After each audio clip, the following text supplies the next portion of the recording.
Good day, students, and welcome to a session on maths. And you can see I call it math squared. And the reason for that is that, first of all, in maths, mistakes are allowed to happen. Okay? I know as students you have a lot of pressure from parents, from educators, that you need to do the best you can in maths. And the reason what happens is then you don't want to make mistakes. So what I would like you all to do is remember that mistakes are allowed to happen. The second part of that is that maths stands for maths ability thrives here. So maths will flourish. You will get excited about it if you have the right attitude for that. And that will only happen if mistakes are allowed to happen.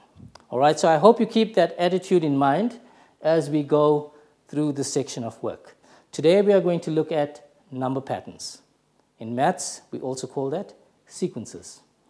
Now, just to give you an introduction to this whole subject, Richard Feynman is a famous physicist who talks about patterns. And he says this: nature uses only the longest threads to weave her patterns, so that each small piece of the fabric reveals the organization of the entire tapestry. What does that mean? It means if I understand the basic building block, the smallest piece of it, then I can understand the whole system. And that is very much the case with patterns. And for me, patterns are the fabric of life. Let's look at where we see patterns. We see it in the universe, in the stars. We see it in nature. In biology, you'll see plants that grow the same way, with the same symmetry, the same shape. That is patterns. If we look at the wind, something very different. Look at the shape that the wind creates on the sand. That is also a pattern. And all these things can be reduced to numbers. And this is the amazing thing. Okay, man-made geometry. If we look at all the buildings that we have, going back to Samarkand, and we look at the mosques and things, this is what we have created. These are all patterns, okay? Let's look at why patterns are important. Patterns helps us to understand things. Okay, what do I mean by that? With patterns, we can develop what I call relationships. If I understand what a pattern is, then I can try to understand how does the pattern work. And if I can do that, I can then go and build what I call systems. And systems tells us something a little bit bigger. And with those kind of ideas, I can do something amazing. I can ask big questions. Why is the universe so big? Or how big is the universe? We can do that by looking at patterns. If we understand that galaxies are moving away from each other at an ever-increasing speed, that is the pattern of the universe. That pattern tells us that the universe is really, really huge. The other question of that is, if that is the pattern, at which point do galaxies stop moving away from each other? Do they slow down? Do they carry on moving? Is there a boundary to the universe? So all these questions that physicists ask starts with a very basic idea that if we have a pattern, that pattern, the speed of the galaxies moving away from each other, tells us a whole lot of things. And we can ask those really, really big questions. Okay, so I hope you understand, and I hope you're excited about the fact that when we study patterns, it's not a dry subject. It's not 1, 2, 3, 4, 5, 6. It's a lot more than that. All right, good. There's another one that we are all currently aware of, COVID-19. We can see it across the world. There's a map showing us COVID-19 all across the world. Now, what has that got to do with maths? Everybody now, today, knows exponential graphs. They talk about flattening the curves. What has all this got to do with maths? It starts with a very basic idea. There's a pattern. The COVID virus spreads in a particular way. One person gets infected, infects 2 persons, and 2 people then infect another 2, and that grows. We call that growth exponential growth. Okay, so there's the pattern. How do we take that pattern and make it a relationship? If I look at how the virus grows, that is one thing. If I look at the impact of the virus over time, that means when people get infected and when they get sick, that is a certain point in time, suddenly someone is sick. When they are sick, it's already 14 days later. So suddenly we see a whole lot of people that are sick. So initially we think there is nothing happening, but then it comes up in big numbers later on. And that is exactly what is happening. So when I take a pattern and I relate it to time, I have a relationship. Now I start to understand that this virus is just not something on its own. Over time, it is having an impact on us. And what does that impact look like? We all saw this, flattening the curve, right? Everyone has seen this graph. If you haven't seen it by now, then you're not keeping up with the news. Okay, what does this tell us? When that COVID virus, a whole bunch of people, that exponential relationship I was talking to you about, when that gets to a very high point, that has an impact on us. Our hospital systems are not geared to deal with all those people. So we have to make a plan. Okay? So we're starting off with a very simple idea. What is a pattern? It's a pattern of how that virus spreads. If I try to understand all those things, then I can start to make some decisions. Then I can ask myself, all right, if I know this is what I need to do in terms of the hospitals, they can't deal with all the people, I have to slow down the virus so that the people that are coming to hospital can get the care they need. Okay, so how do we do that? We try to stop the virus. What are we doing right now? We're all under quarantine. We're all in lockdown. That is to slow the virus down. So again, I hope you see that starting from a pattern, we can go to actually doing something in real life. And that is what we're talking about. Okay, coming back to maths again. So we have to start, obviously, with the basic building blocks. The first thing we see in number patterns, what is number patterns in maths? So we give that a name, we call it sequences, okay? And I have an example there on the board for you.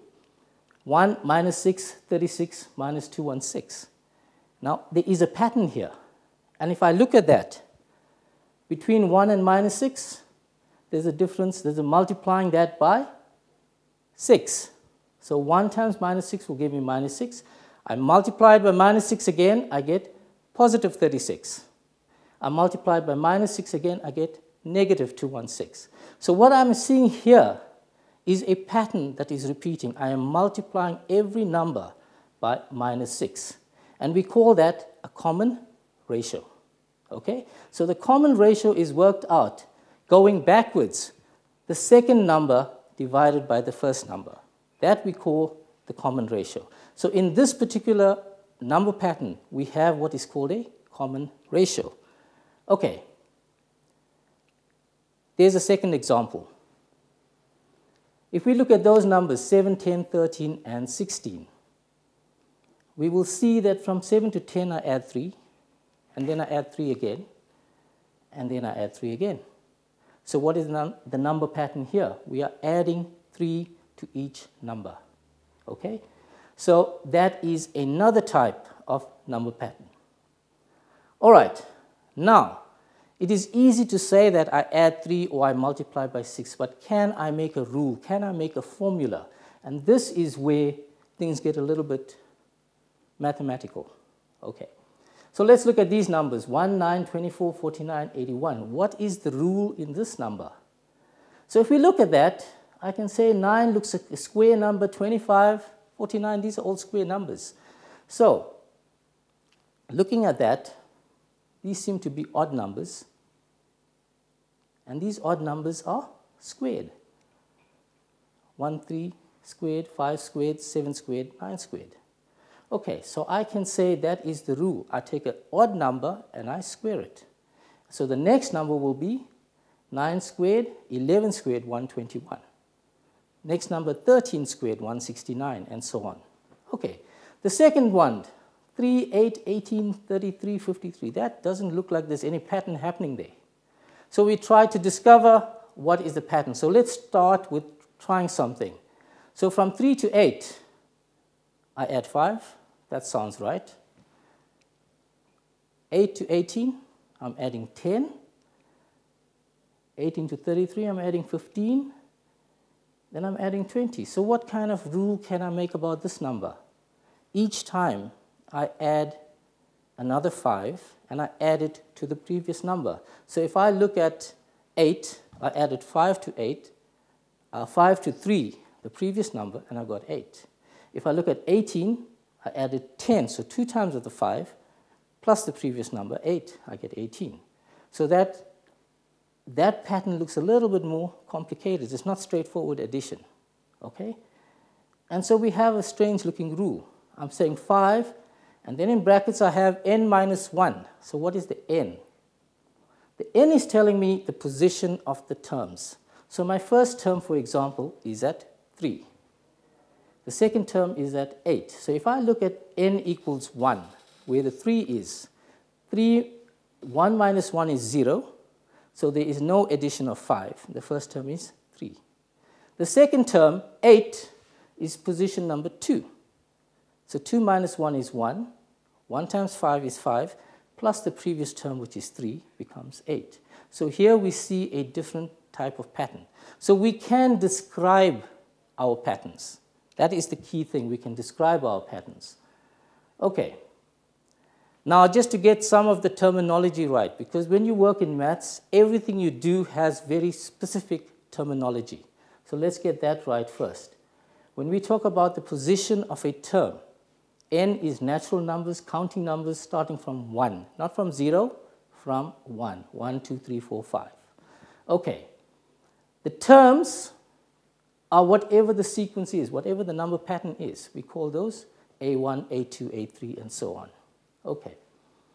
Now let's have a look at the rules. The rules we have, for example, 3n plus 5. What am I talking about there? So for n equals 1, position 1, if I put 1 into that equation, I have 3 times 1, 3 plus 5 is 8. So my first term in the pattern is 8.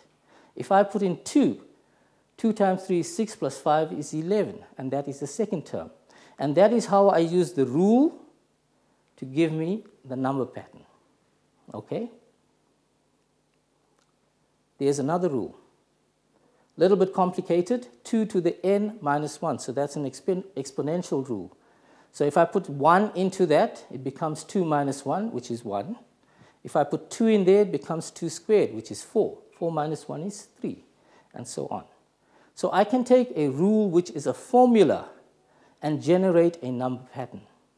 If I look at the number patterns, I should be able to go the other way and write the rules. Okay? So having the formula and writing the number pattern is actually very easy to do. You just substitute n, 1, 2, 3, 4, 5, and you get your sequence. Going the other way is a little bit more difficult. So let's have a look at how we do that. So I'm using the same sequence of numbers again. And this is the one that we said had the odd numbers squared, right? Now, how do I build up the rule? Because see, this part is easy. I can say I'm taking the odd numbers and I'm squaring it. But if I want to mathematically say this is the sequence, how do I write these numbers down? Then I must have a formula. How do I get that formula? When I look at these positions, for n equals 1, I have 1 squared. n equals 2, I have 3 squared. That's a little bit crazy. 3, 5 squared. So let me try something else. So I go down and I say, right, let me try 2n. So for n equals 1, in that position, I'm writing 2. So 2 times 1 is 2. If I'm looking at 2, 2 times 2 is 4. 3 times 2 is 6. Okay? So I am now taking those positions and doubling it up. And then if I look at these odd numbers here, what do I see? 4, 3, 2, 1, 6, 5, 8, 7, 10, 9. So I'm subtracting 1. So if I take 2 times the number and I subtract 1, I should get 1, 3, 5, 7, 9. So there is the first part towards getting an answer, right? If I take 2n minus 1, and then all I do is square it. So that was what my formula should look like. Okay, 2n minus 1 all squared. And if you try that out, you should get that sequence. So we play around with this. Okay, there is no hard and fast rule. Nobody tells you this is exactly how we do it. We have to play with the maths, and this is where it gets fun. This is where maths is actually fun, when you actually start to play with the numbers. Okay. As I said, not always easy to do, but very fun, very satisfying if we can do it. Okay? Let's try a couple just to finish off. Find the rule for this sequence. And this looks really, really crazy. 5, 7, 8, then 10, 11, then 13. I think the next number should look like a 14, but I'm not sure. Right? So there don't seem to be anything obvious here. This first number we add 3, the second number we add 1, then we add 2, then it's 1, then it's 2. So it seems all over the place. To try and find a formula for that is not going to be easy. So I can try something. I can say, all right, if I take the odd numbers, the first, the third, and the fifth term, I can see they give me a formula that looks like this, 3n plus 2. And if I substitute that, I get 7, 10, and 13. And then if I take the even numbers, the even positions, and I do the same thing, then I get the other sequence. So I end up with 2 possible sequences. All right, so I have 2 rules which work, but the problem is, and this is where mathematicians are also, they're crazy people. They want one formula for everything, okay? So how do we find one formula? Right, I'm going to leave that there. That is for you guys to have a look at and see if you can get that right. So this is part of the challenge. This is part of the fun of maths, to actually take something like this and see if I can find that. All right. There's another problem that we look at. This sequence here is one of the most famous sequences in the world, and it has a name called the Fibonacci sequence. Everybody would have heard about Fibonacci. What it means, what it does, what the formula is, nobody seems to know, all right? But it's there, and if you're interested in maths, you go and Google Fibonacci, there's a whole lot of things. This is a sequence that describes how life happens, how things grow, how populations multiply, how flowers actually develop, and how the spiral in the flowers and the number of leaves, all those things follow this strange sequence here. So it's a very, very powerful sequence. It's something to just whet your appetite.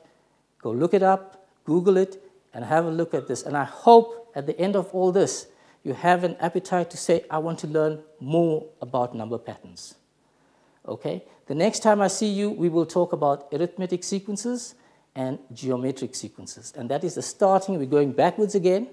We started very high level. We spoke about how number patterns become relationships, become big questions.